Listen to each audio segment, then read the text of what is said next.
Vadodara marathon limited એ private company છે, chapter 25 register થયેલી company છે અને આ કંપની માતબર રકમનો નફો કરે છે અને કંપનીના જેટલા બી વહીવટ કરે છે, આ મેરેથોન રેસ રાખે છે એમાં એ 5 સ્ટાર હોટલોમાં એમની મિટિંગો કરે છે અને ખર્ચા કરે છે. વડોદરા કોર્પોરેશનની લિમિટમાં જ્યારે હોર્ડિંગ બોર્ડ ને ટી ગેટ ને બધું લગાવે છે ત્યારે પહેલાં તો વડોદરા હોર્ડિંગ ફ્રી છે અને તેમ છતાં કોઈ મંજૂરી વગર લગાવી દીધેલા છે. કોર્પોરેશન આ ખાડા કાન કરે છે ને આજે જ્યારે કમિશનર સાહેબની દરખાસ્ત આવી સ્ટેન્ડિંગમાં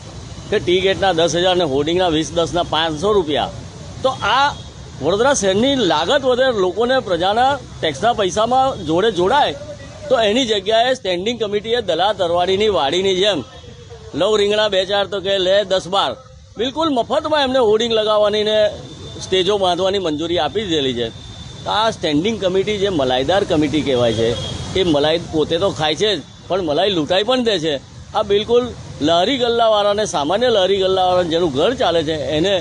ઉઠાવવાની વાત કરે છે, એને દૂર કરવાની વાત કરે છે ને આવા અવરોધરૂપ હોર્ડિંગો મફતમાં કરોડપતિઓની કંપની ખોલેલી છે વડોદરા મેરેથોન લિમિટેડ, એને મફતમાં ફાળવી આપે છે.